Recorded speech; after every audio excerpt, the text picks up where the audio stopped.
Okay, well, that's going to conclude our Star Wars Jedi little mini marathon, I guess you could call it. Let's go to load game real quick. 97%, 65.2 hours. It's a bit longer than the first game for sure. You know, as always, when I finish a game, I like to share my thoughts on them, right, as I finish them. Where to start? So going into it, I didn't really know what to expect storyline-wise. The first game, Fallen Order, ends in such a way that it kind of doesn't really set up anything for the sequel. And, you know, I kind of like that because it gives them a blanket slate to do whatever they want, right? So I didn't really know where the story in this game was going to go at all. I didn't know what to expect, to be honest. I do like the fact that the story in this game is just not your generic dark side versus light side, I have to say. I do like that. Lumi said earlier about how the game, you guys were talking about how the game was not a, you know, amazing or whatever, the words. I think it's pretty funny that I was able to spot out, like, that part of it, like seeing the betrayer like so early in the game. I don't know what it is. I just the moment I saw them, I was like, that person's gonna betray us. I just had a feeling, and I stuck with it throughout I was prepared to be wrong the entire time. It turned out to be that way, and then it just kind of it's just like, and then when it happens and you go back and you think about all the little moments, it's like, yeah, there is some kind of like a little bit about that of it being, I don't know, somewhat obvious. I don't know if it was obvious to you, but it just seemed like it was. Like I just had the feeling, and it turned out to be that way. It's funny, I guess. I said it before throughout the entire playthrough. I do think this game, outside of like one thing, I think is basically a big improvement over the first game in pretty much almost every aspect. The only aspect I say that I don't think is an improvement over the first game, because I think it's subjective, is the open worldness. Because as we discussed during the playthrough, like, do open world games provide substance for the story, or is it a way to just pad out the time of the game to make people value their purchase? Because, you know, there's people who complain if games are not a certain length. Don't know. But I do think there is definitely a good thing about how Fallen Order did it, where it was more linear. But that's not to say that I didn't enjoy the open worldness at all. I did. But if it wasn't there, I think I'd also still enjoy it too. The only thing I would say I openly really didn't like about this game, outside of the obvious performance, is not the greatest. And I'll talk about that later. I didn't really like the bounty hunter fights. Not really. And it kind of reminds me of God of War Ragnarok and God of War 2018, where the extra like fights that you do in God of War 2018, I really like those. I thought those were very fun, all of them. And then when I got the Ragnarok, I didn't really care for those that much. I kind of was just doing them just to do them, but like aesthetically, I didn't really care about them. Lore wise, I didn't really care about them. And then when we got to the final one, I can't, like right now, I couldn't even tell you what the final one is in Ragnarok because I've already forgotten it. But I can tell you the final one in 2018, right? Because it stuck with me because I liked it. And I feel the same way about this too. Not that I can't tell you the final one in this, but I didn't really like fighting the bounty hunters. I didn't really think they added much to the game. I didn't really like the fact that most of their fights are just basically gank battles, where you just have to dodge constant barrages of like bullets, or like fight 3 of them, 4 of them at the same time. That stuff to me was just dull and boring. And that was probably my least favorite part of the entire game.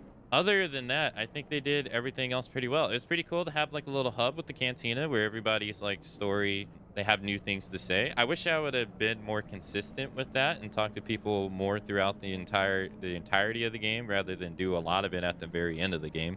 But I kind of didn't recognize it, so that's my fault. I thought that was pretty nice.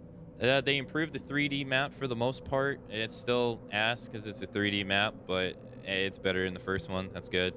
And the combat, I mean, the different stances are all pretty cool. I didn't see you getting a blaster stance coming. I thought that was pretty sick. I didn't see you getting the Kylo Ren sword. I thought that was pretty cool. I think all the stances play pretty nice. And for the most part, there are some fights in it that I do think are a bit miserable, like the double Rancor fights wasn't really fun. The double frog fight isn't really fun because you can't even use the mechanics of the game against them. You have to basically just dodge unblockable into unblockable into unblockable over and over and over again and just wait, which I don't think is really that enjoyable, to be honest. But for the most part, I thought the combat was a pretty good improvement. The story, I think, is pretty nice. I think it's pretty nice. I don't got any problems with any of the acting or anything like that. I thought it's same in Fallen Order. I thought the acting was fine. The biggest thing is that the performance and the amount of bugs is awful still on PC a year and 4 months after this game has come out. And at first, it didn't seem like it was as bad because Fallen Order was pretty bad too. But then as time went on, it was just, well, this is bugged. That's bugged. This is bugged. That's bugged too. That's bugged as well. This is bugged. Hits going through enemies that should hit. I should be getting hit, but I'm not getting hit. Things just not working properly.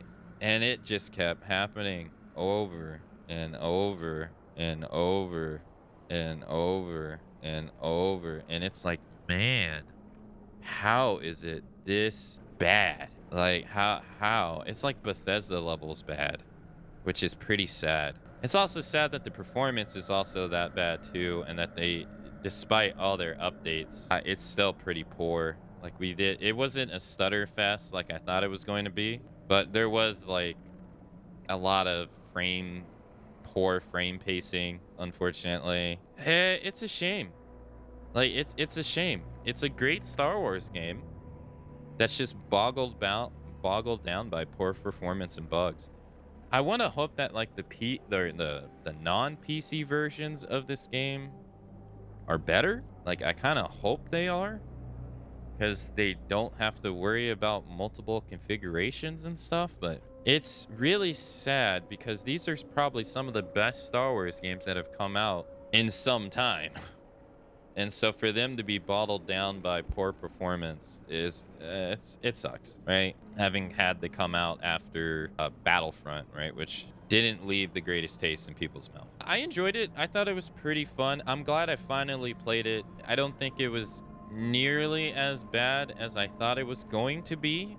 I thought it was going to be far worse performance-wise, but I enjoyed myself. There were some annoying encounters in it that did get me like quite annoyed. I do like the fact that you can customize Cal too. I never saw that coming at all. I like that a lot, actually. I thought that was pretty fun. I'm glad they put goofy hairstyles and facial hair in it too. That was pretty fun as well. I still think the exploration for cosmetics is still boring though, like how it was in the first game. But I don't know what they would change it to at this point. And I'm curious to see where they're going to go next, because they're obviously going to make another game. I just hope it's just not as in a poor state. But it's going to be interesting where they go next, because, I mean, who knows? Just like how Fallen Order ended. Who knows where it's going to go? But I enjoyed it. It was fun.